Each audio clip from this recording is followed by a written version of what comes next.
لبيك اللهم لبيك لبيك لا شريك لك لبيك إن الحمد والنعمة لك والملك لا شريك لك لبيك اللهم لبيك.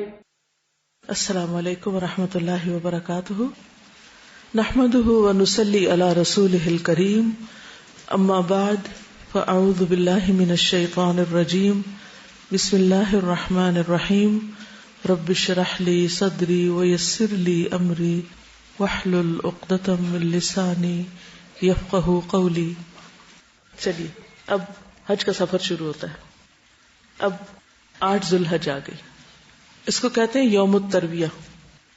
عرب لوگ حج کے سفر پر روانہ ہونے سے پہلے اس دن اونٹوں کو خوب پانی پلاتے تھے، سیراب کرتے تھے، یعنی سیرابی کا دن. تو یوم الترویہ یا اس سے پہلے حج کے مناسک کو پھر دوہرا لیں. یعنی ایک تو آپ گھر سے ٹریننگ لے کر گئے، عمرے کے بعد آپ پھر عام یعنی روزمرہ زندگی گزارنے لگے ایک طرح سے، اور اب خاص حج کے دن آ گئے تو دوبارہ ان کو دوہرائیں. صحیح الجامع میں آتا ہے، ابن عمر سے روایت ہے، نبی صلی اللہ علیہ وسلم نے یوم الترویہ سے ایک دن پہلے لوگوں کو خطبہ دیا اور ان کے مناسک سکھائے. پھر حج تمتع کی نیت کرنے والے افراد غسل کر کے اپنی قیام گاہ سے احرام باندھیں. جس ہوٹل میں آپ ٹھہرے ہوئے ہیں، جس جگہ پر آپ رکے ہوئے ہیں، وہیں سے احرام پہنے. مسجد عائشہ جانے کی یا کہیں اور جانے کی ضرورت نہیں. رسول اللہ صلی اللہ علیہ وسلم نے فرمایا، جو لوگ میقات کے اندر رہتے ہوں وہ اپنے شہروں سے احرام باندھیں، حتیٰ کہ مکہ کے لوگ مکہ ہی سے احرام باندھیں. جابر سے روایت ہے کہ رسول اللہ صلی اللہ علیہ وسلم نے صحابہ سے فرمایا، بیت اللہ کے طواف اور صفا و مروہ کی سعی کے بعد اپنے احرام کھول ڈالو اور بال ترشوا لو. یوم الترویہ تک برابر اسی طرح حلال رہو. یوم الترویہ تک یعنی 8 ذوالحج تک اسی طرح حلال رہو. پھر یوم ترویہ میں مکہ ہی سے حج کا احرام باندھو. صحیح بخاری کی روایت ہے. لبیک حجن کہہ کر حج کی نیت کریں. انس رضی اللہ عنہ کہتے ہیں، جب ہم مکہ آئے تو آپ کے حکم سے جن لوگوں نے حج تمتع کا احرام باندھا تھا سب نے احرام کھول دیا. پھر 8ویں تاریخ کو سب نے حج کا احرام باندھا. نیت کرنے کے بعد ایک بار یہ کلمات ادا کریں، اللہم حجۃ لا ریاء فیہا ولا سمعۃ. اے اللہ میرے اس حج سے نہ دکھاوا مقصود ہے نہ شہرت مطلوب. منہ سے بول کے کہیں کہ اللہ حج کر رہا ہوں دکھانے کے لیے یا شہرت کے لیے نہیں. اس کے بعد تلبیہ پڑھیں.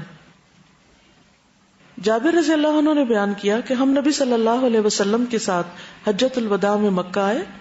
پھر 8ویں ذوالحج تک ہم حلال ہو گئے اور مکہ سے نکلتے ہوئے جب ہم نے مکہ کو اپنی پشت پہ چھوڑا تو حج کا تلبیہ کہہ رہے تھے. یعنی پہلا تلبیہ کب شروع ہوا تھا؟ جہاز میں شروع ہوا تھا. اور کب ختم ہوا تھا؟ مسجد حرام میں پہنچ کر. اب اس کے بعد تلبیہ ختم، عام ذکر کرتے رہے. دوبارہ تلبیہ کب شروع ہوگا؟ 8 ذوالحج کو جب دوبارہ احرام پہنا جائے گا حج کے لیے. ٹھیک ہے.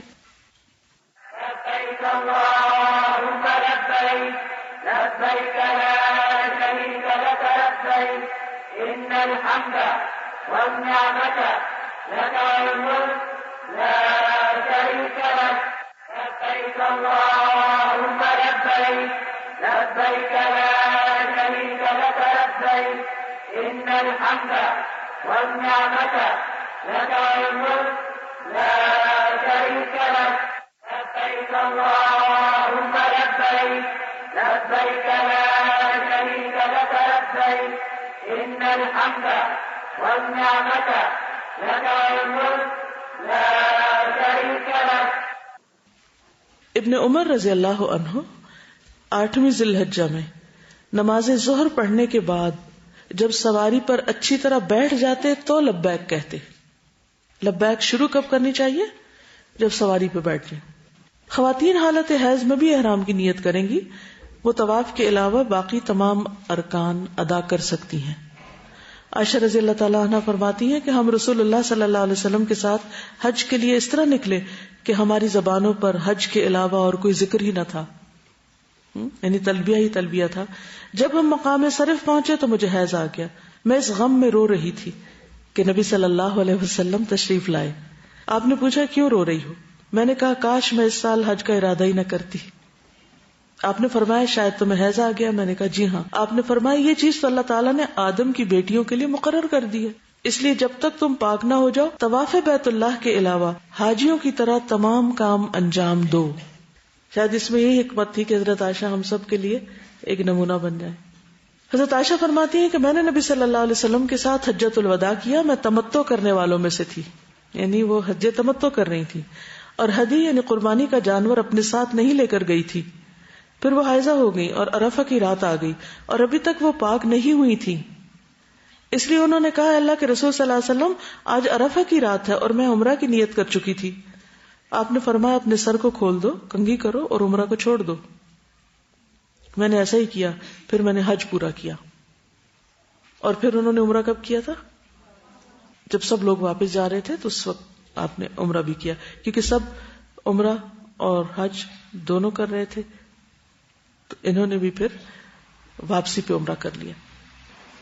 حج کے بعد مکہ سے منا کے لیے روانہ ہوں اور ظہر سے پہلے منا پہنچ جائیں، یہ مسنون طریقہ ہے. عبدالعزیز بن رفیع بیان کرتے ہیں میں نے انس بن مالک سے پوچھا رسول اللہ صلی اللہ علیہ وسلم نے ظہر اور عصر کی نماز 8ویں ذی الحجہ میں کہاں پڑھی تھی؟ اگر آپ کو نبی صلی اللہ علیہ وسلم سے یاد ہے تو مجھے بتائیے. انہوں نے جواب دیا کہ منا میں. بعض لوگ اس دن پھر حرم چلے جاتے ہیں اور یہ سوچتے ہیں کہ حرم میں نماز پڑھ کے پھر ہم جائیں گے، یہاں 1,00,000 نمازوں کا ثواب ہے. لیکن کیا کرنا چاہیے؟ منا میں پڑھنی چاہیے. اب اس کا ثواب زیادہ ہے. کیوں؟ کیونکہ نبی صلی اللہ علیہ وسلم کی سنت ہے. منا میں 5 نمازیں ظہر، عصر، مغرب، عشاء اور اگلے دن کی فجر قصر کر کے اپنے اپنے وقت پر ادا کریں.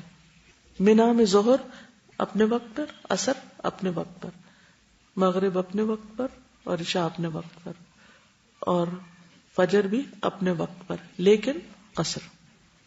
عبداللہ بن مسعود کہتے ہیں میں نے نبی صلی اللہ علیہ وسلم ابو بکر اور عمر کے ساتھ منا میں 2 رکعت یعنی 4 رکعت والی نماز 2 رکعت میں قصر میں پڑھی. یہ صحیح بخاری کی روایت ہے.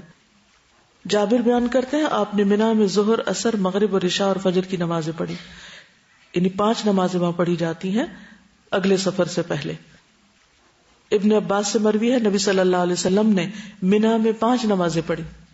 یاد رہے گی یہ بات. یہاں نمازوں پر لوگ لڑائی جھگڑے شروع کر دیتے ہیں، قصر پڑھنی ہے یا نہیں پڑھنی. آپ ان کو یہ حدیث بتا دیں اور اس کے بعد لڑنے سے قطعی پرہیز کریں. کوئی بحث کو آئے بھی تو خاموشی اختیار کریں، اور آپ خود وہ کریں جس پر آپ کے دل کا اطمینان ہے، چاہے سارا قافلہ کچھ اور کر رہا ہو.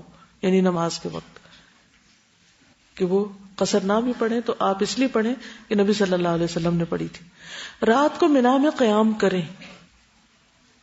عبداللہ بن عباس فرماتے ہیں کہ بیت اللہ کے طواف کے بعد آپ کعبہ کے پاس اس وقت تک نہ گئے جب تک میدان عرفات سے واپس نہ آ گئے. یعنی منا سے مکہ نہیں آنا. ٹھیک ہے. منا میں منظم انداز میں بیٹھے. ایک صحابی کہتے ہیں کہ رسول اللہ صلی اللہ علیہ وسلم نے منا میں لوگوں کے سامنے خطبہ دیا اور ان کو اپنے ٹھکانوں پر اتارا، اور آپ نے قبلہ کے داہنی طرف اشارہ کرتے ہوئے فرمایا مہاجرین یہاں اترے، قبلے کے بائیں طرف اشارہ کرتے ہوئے فرمایا انصار یہاں اترے. پھر باقی لوگوں کے لیے حکم ہوا کہ وہ ان کے ارد گرد اترے. یعنی یہ تنظیم کا ایک طریقہ تھا نا کہ مہاجرین ادھر آ جائیں، انصار ادھر آ جائیں اور باقی لوگ ان کے ارد گرد ہو جائیں. یعنی ایک طرح سے 2 کیمپ بنا دیے. اب آپ 8 تاریخ سے مکہ سے یا مدینہ سے آتے ہوئے منا کی طرف آئے. کب پہنچنا ہے؟ ظہر سے پہلے. اور رات یہی گزارنی ہے.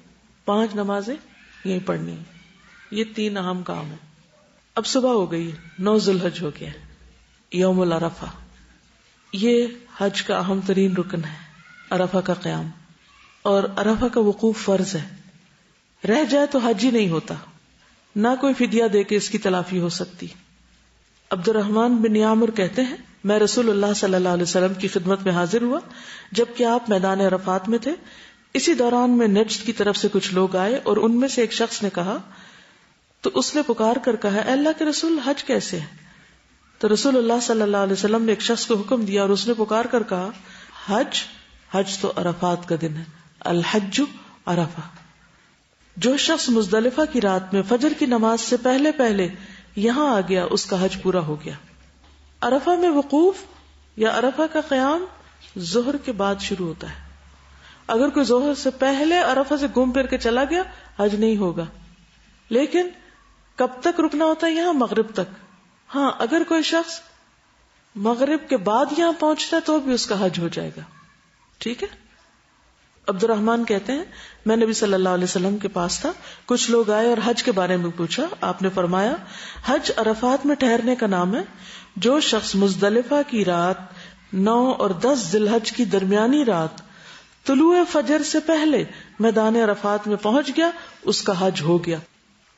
گویا ظہر سے لے کر ظہر کے بعد عصر, عصر سے مغرب, مغرب سے عشاء, عشاء سے لے کے فجر سے پہلے تک جو شخص عرفات میں آ کے ٹھہرتا ہے اس کا حج ہو جاتا ہے.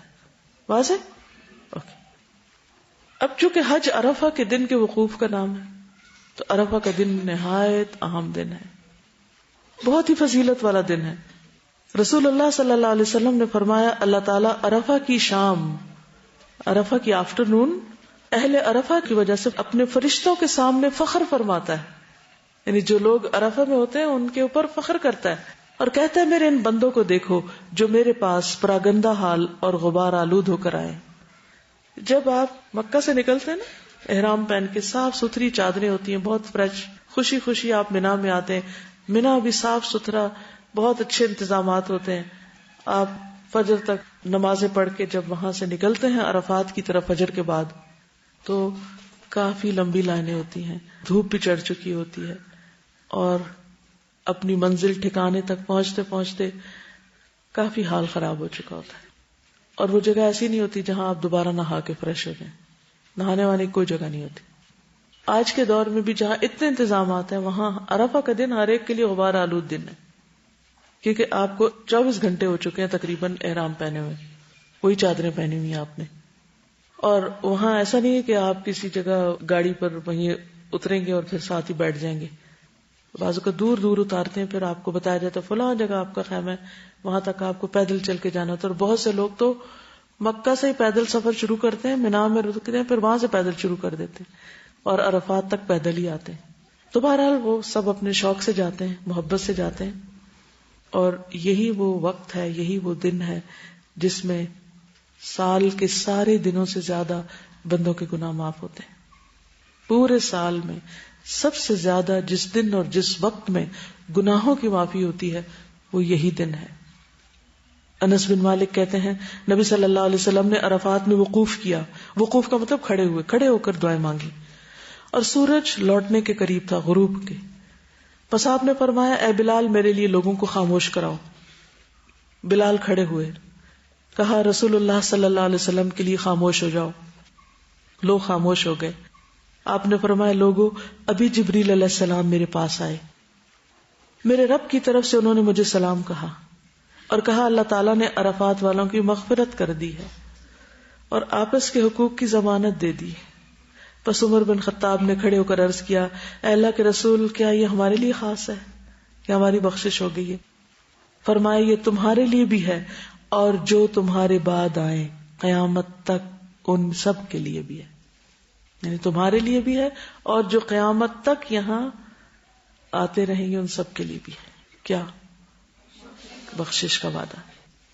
نبی صلی اللہ علیہ وسلم نے فرمایا تمہارا دوپہر کے بعد, یاد رکھیے دوپہر کے بعد, صبح نہیں ہے 9 تاریخ لیکن ظہر کے بعد عرفات میں کھڑے ہونا تو اللہ تعالیٰ آسمان دنیا پر نازل ہوتا ہے. یعنی بندہ جب وہاں ہوتا ہے تو اللہ تعالیٰ قریب آ جاتے ہیں اور فرشتوں سے تم پر فخر کرتا ہے. فرماتا ہے کہ میرے بندے میرے پاس کھلے اور گہرے ہر راستے سے پراگندہ حالت میں آئے ہیں جو میری رحمت اور جنت کے امیدوار ہیں. بس اگر تمہارے گناہ ریت کے ذروں یا بارش کے قطروں یا سمندر کے جھاگ کے برابر بھی ہوں تو میں انہیں بخش دوں گا. میرے بندو لوٹ جاؤ, تم بخشے بخشائے ہو, اور ان کی بھی مغفرت ہے جن کی تم نے سفارش کی. کن کی؟ جن کی ڈائری میں کاپیوں میں دعائیں لکھ کے لے گئے تھے نا کہ اللہ ان کو بھی بخش دے, ان کو یہ عطا کر, ان کی بھی بخشش ہو جاتی. یعنی جن کے لیے وہ دعائیں کرتے ہیں وہاں جا کر. 9 ذی الحجہ کو طلوع آفتاب کے بعد منا سے عرفات کے لیے نکلے. جابر رضی اللہ عنہ بیان کرتے ہیں منا میں فجر کی نماز پڑھنے کے بعد آپ صلی اللہ علیہ وسلم تھوڑی دیر ٹھہرے حتیٰ کہ سورج نکل آیا.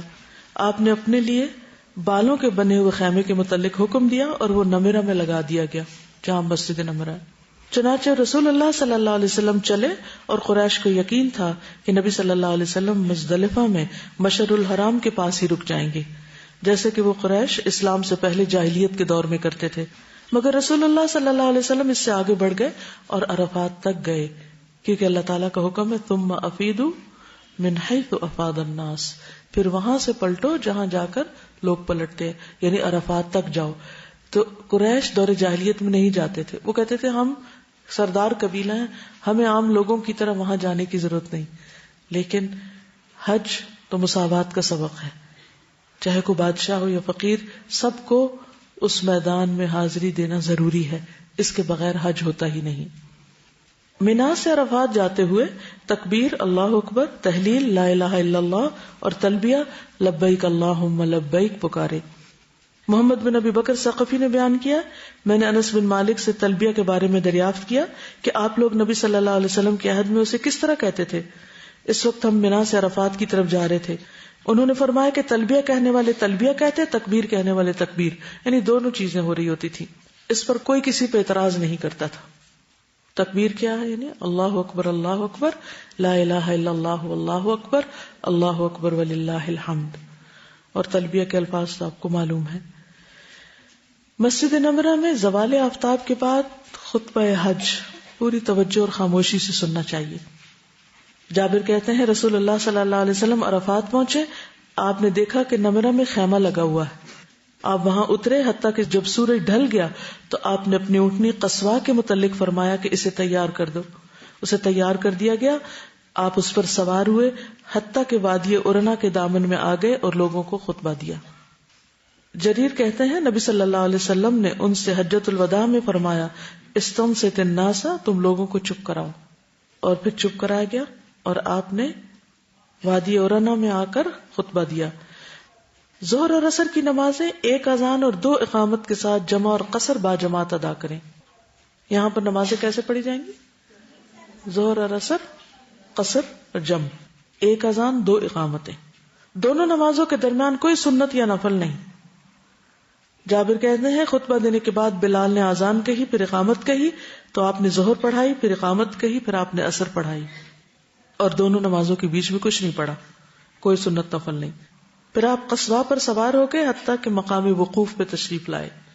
جو لوگ رش کی وجہ سے مسجد نمرہ نہ پہنچ سکے تو کوئی حرج نہیں، اپنی جگہ ہی اپنے اپنے خیمے میں ہی نماز جماعت سے پڑھ لینی چاہیے. ظہر اور عصر کی نمازیں ادا کرنے کے بعد عرفات میں داخل ہوں، یعنی وقوف کی جگہ پر.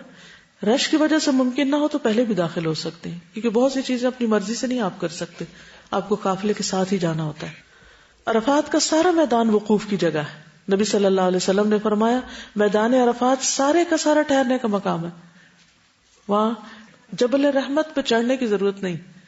بعض لوگ یہ سمجھتے ہیں کہ عرفات کے دن اس پہاڑ پہ چڑھنا ضروری ہے، اور اس میں جوان لوگ تو چڑھ جاتے ہیں، بوڑھے لوگ نہیں چڑھ سکتے.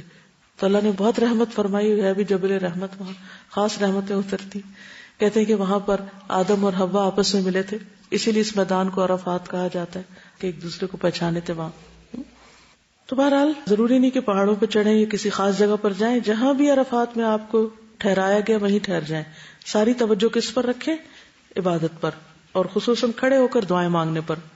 نبی صلی اللہ علیہ وسلم نے فرمایا میدان عرفات سارے کا سارا ٹھہرنے کا مقام ہے، لیکن ارنا کے نشیب سے ہٹ کر رہو.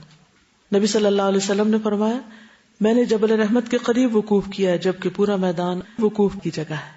یعنی آپ کا وقوف پہاڑ کے قریب تھا لیکن کہیں بھی کھڑے ہو سکتے ہیں. ابن مربع انصاری ہمارے پاس تشریف لائے جبکہ ہم عرفات میں ایسی جگہ وقوف کیے ہوئے تھے کہ عمر بن عبداللہ اس کو امام کے موقف سے دور سمجھ رہے تھے. ابن مربع نے کہا بے شک میں تمہاری طرف رسول اللہ صلی اللہ علیہ وسلم کا قاصد بن کر آیا ہوں، آپ نے تم لوگوں کو کہلا کر بھیجا انہی مقامات پر وقوف کرو، بلا شبہ تم اپنے باپ ابراہیم کی وراثت میں سے ایک وراثت پر ہو. خیمے کے اندر یا باہر جہاں جگہ ملے پوری انکساری اور توجہ کے ساتھ دعائیں مانگنی چاہیے. بعض لوگ یہ سمجھتے کہ شاید خیمے کے اندر نہیں مانگنی چاہیے، اور باہر نکل کے کھڑے ہونا چاہیے. باہر بازو کا دھوپ ہوتی ہے, کافی گرمی ہوتی ہے, تو اندر کبھی مانگ لیں, کبھی باہر چلے جائیں. کوشش کریں کہ سارا وقت کھڑے رہیں, کیونکہ نبی صلی اللہ علیہ وسلم نے کھڑے ہو کر یہ دعائیں مانگی. اور لوگ کیا کرتے ہیں, وہاں پہنچتے ہی دسترخوان بچھا دیتے ہیں, کھانے لگتے ہیں, خوب بریانی کھاتے ہیں اور اس کے بعد سو جاتے ہیں. سب نہیں, لیکن بہت سے لوگ ایسے کرتے ہیں. تو کھانا پینا بھی مختصر رکھیں. ایسی چیز نہیں کھائیں جس کو کھا کر آپ کو نیند آئے. آپ پورے کے پورے وقت کو, میکسیمم ٹائم کو پورے فوکس کے ساتھ اللہ کی طرف متوجہ رکھیں اپنے آپ کو, اور دعائیں کرتے رہیں, کیونکہ اللہ تعالیٰ آپ پر فخر کر رہا ہے فرشتوں کے سامنے. ان لوگوں پہ کیا فخر کرے گا جو سو جائیں یا ادھر ادھر باتیں کر رہے ہو یا لڑائی جھگڑے کر رہے ہو کہ جمع کسر کرنی ہے یا نہیں کرنی. تو اس وقت بہیو کریں. اللہ تعالیٰ جو فخر کر رہے ہوں آپ پر, تو واقعی آپ فخر کے قابل ہوں. جابر کہتے ہیں نبی صلی اللہ علیہ وسلم قصواء پر سوار ہوئے حتیٰ کہ مقام وقوف پہ تشریف لائے. اپنی اونٹنی قصواء کا پیٹ پتھروں کی طرف کر دیا, یعنی وہیں رکے رہے. اور جبل المشاء کو, جو کہ ریت کا بڑا ٹیلا تھا, لوگ اس کو پیدل ہی عبور کرتے تھے, اپنے سامنے کیا. قبلہ رخ ہوئے, پھر وہیں رکے رہے حتیٰ کہ غروب ہو گیا. اور ٹکیا کے غائب ہو جانے کے بعد کچھ زردی بھی ختم ہو گئی, اتنی دیر تک وہاں رکے. ہاتھ اٹھا کر بکثرت دعائیں کرنا. اسامہ سے مروی ہے میدان عرفات میں رسول اللہ صلی اللہ علیہ وسلم کا ردیف تھا, یعنی اونٹنی میں آپ کے پیچھے تھا. آپ نے دعا کے لیے ہاتھ اٹھائے تو اونٹنی ایک طرف کو جھکنے لگی اور اس کی لگام گر گئی. چنانچہ آپ نے ایک ہاتھ سے رسی کو پکڑ لیا اور دوسرے ہاتھ کو اٹھائے رکھا, یعنی ہاتھ نیچے نہیں ہونے دیا. اس وقت بھی جب آپ رسی اٹھا رہے تھے پھر بھی آپ نے ہاتھ ایک اوپر ہی رکھا. حج کرنے والے اس دن روزہ نہیں رکھیں گے اور نہ ہی اس دن کوئی نفلی نمازیں ہیں. سب سے زیادہ کیا کرنا ہے؟ دعا مانگنی. کیسے؟ کھڑے ہو کر اور ہاتھ اٹھا کر اور قبلہ رخ ہو کر, خواہ خیمے کے اندر یا باہر. ام الفضل کہتی ہیں عرفہ کے دن لوگوں کو رسول اللہ صلی اللہ علیہ وسلم کے روزے کے بارے میں شک ہوا, اس لیے میں نے آپ کو پینے کے لیے کچھ بھیجا. آپ نے اس کو پی لیا, جس سے پتہ چلا کہ آپ روزے سے نہیں تھے. عقبہ بن عامر بیان کرتے ہیں رسول اللہ صلی اللہ علیہ وسلم نے فرمایا یوم عرفہ یوم نحر, یعنی 10ویں ذی الحج قربانی کا دن, اور ایام تشریق ہم اہل اسلام کے عید کے ایام ہیں, یہ کھانے اور پینے کے دن ہیں. ہماری عید تو 10 کو شروع ہوتی ہے, حاجیوں کی 9 کو ہی شروع ہو جاتی, تو اس دن یعنی کہ روزہ رکھنا درست نہیں وہاں پر. لیکن یہاں جو روزہ رکھے گا اس کا کیا فائدہ, کتنا ثواب؟ 2 سال کے گناہ معاف ہوں. حاجیوں کے تو ساری زندگی کے معاف ہو رہے ہیں, اور یہاں والوں کو بھی اللہ تعالیٰ نے بالکل محروم نہیں رکھا. ابو رجاح کہتے ہیں ایک مرتبہ کسی نے ابن عمر سے عرفہ کے دن کے روزے کے بارے میں پوچھا. انہوں نے فرمایا کہ میں نے نبی صلی اللہ علیہ وسلم کے ساتھ حج کیا, لیکن انہوں نے اس دن کا روزہ نہیں رکھا. میں نے ابو بکر کے ساتھ حج کیا, انہوں نے اس دن روزہ نہیں رکھا. میں نے عمر کے ساتھ حج کیا, انہوں نے اس دن روزہ نہیں رکھا. میں نے عثمان کے ساتھ حج کیا, انہوں نے بھی اس دن روزہ نہیں رکھا. میں اس دن کا روزہ نہ رکھتا ہوں, نہ حکم دیتا ہوں اور نہ منع کرتا ہوں. یعنی میں کسی کو کچھ کہتا نہیں, لیکن یہ کہ ان سب میں سے کسی نے بھی روزہ نہیں رکھا. عطا بن ابی رباح کہتے ہیں ایک مرتبہ عبداللہ بن عباس نے فضل بن عباس کو عرفہ کے دن کھانے پہ بلایا. انہوں نے کہا میں روزے سے ہوں. ابن عباس نے فرمایا آج کے دن روزہ نہ رکھو, کیونکہ نبی صلی اللہ علیہ وسلم کے سامنے اس دن دودھ دو کر برتن پیش کیا گیا تو آپ نے نوش فرما لیا, اور لوگ تمہاری اقتدا کرتے ہیں, یعنی کہیں ایسا نہ ہو کہ تمہیں دیکھ کر وہ بھی روزہ رکھنے لگے. عرفات قبولیت دعا کی بہترین جگہ ہے, اور یوم عرفہ قبولیت دعا کا بہترین دن. نبی صلی اللہ علیہ وسلم نے فرمایا بہترین دعا وہ ہے جو عرفات کے دن مانگی جائے. اس لیے جب وہاں عرفہ ہو رہا نا, حاجی وہاں قیام کر رہے ہو, تو آپ بھی یہاں بیٹھ جائیں کہ اللہ تعالیٰ آپ ایک نظر ادھر بھی دیکھیں. وہ تو دیکھتے ہی ہیں ویسے بھی, لیکن خاص رحمت پکاریں. نبی صلی اللہ علیہ وسلم نے فرمایا عرفہ کے دن کے سوا اور کوئی دن ایسا نہیں جس میں اللہ تعالیٰ کثرت سے بندوں کو آگ سے آزاد کرتے ہوں, اور فرشتوں کے سامنے ان حاجیوں کی وجہ سے فخر کرتے ہوں, اور فرشتوں سے پوچھتے ہوں کہ یہ لوگ کیا چاہتے ہیں. تو فرشتے کیا بتاتے ہیں, کیا چاہتے ہیں لوگ؟ بخشش چاہتے ہیں, تو اللہ تعالیٰ ان کو بخش دیتے ہیں. تو اس قیمتی وقت سے پورا فائدہ اٹھائیں. عرفہ کے دن کی بہترین دعا کیا ہے؟ لا الہ الا اللہ وحدہ لا شریک لہ لہ الملک و لہ الحمد وہو علی کل شیء قدیر.